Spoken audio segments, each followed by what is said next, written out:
musika, pagsasalo-salo at kamustahan.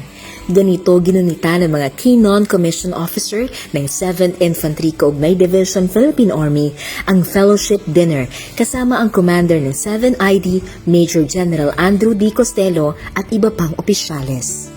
Ang layunin ng gathering na ito ay upang lalong palakasin at lalong paigtingin yung tinatawag namin na symbiotic relationship among the officers and the enlisted personnel. Ito yung pagkakataon na kung saan ay maibahagi namin yung aming kanya-kanyang damdamin at mithiin para sa ikabubuti at ikatatagumpay ng aming mission dito sa 7th Infantry Division, Philippine Army.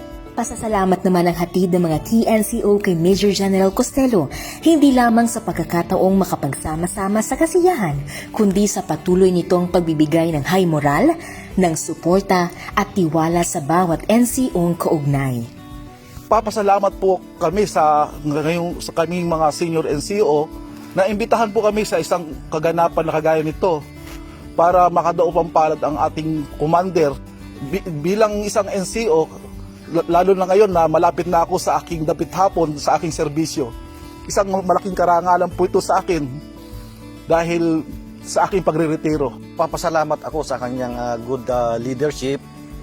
Sana sir, patuloy ito. Katotohanan ay damang-dama namin at kitang-kita namin kung paano mo binibigyan ng importansya ang iyong sundalo o ang iyong non-commissioned officers.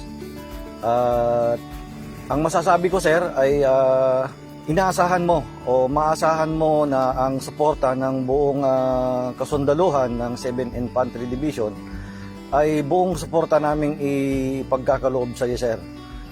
At sa aking mga kapwa NCOs, gantihan natin ng mabuting serbisyo ang kabutihan ng ating commander upang sa ganun ay mapagtagumpayan natin ang ating misyon.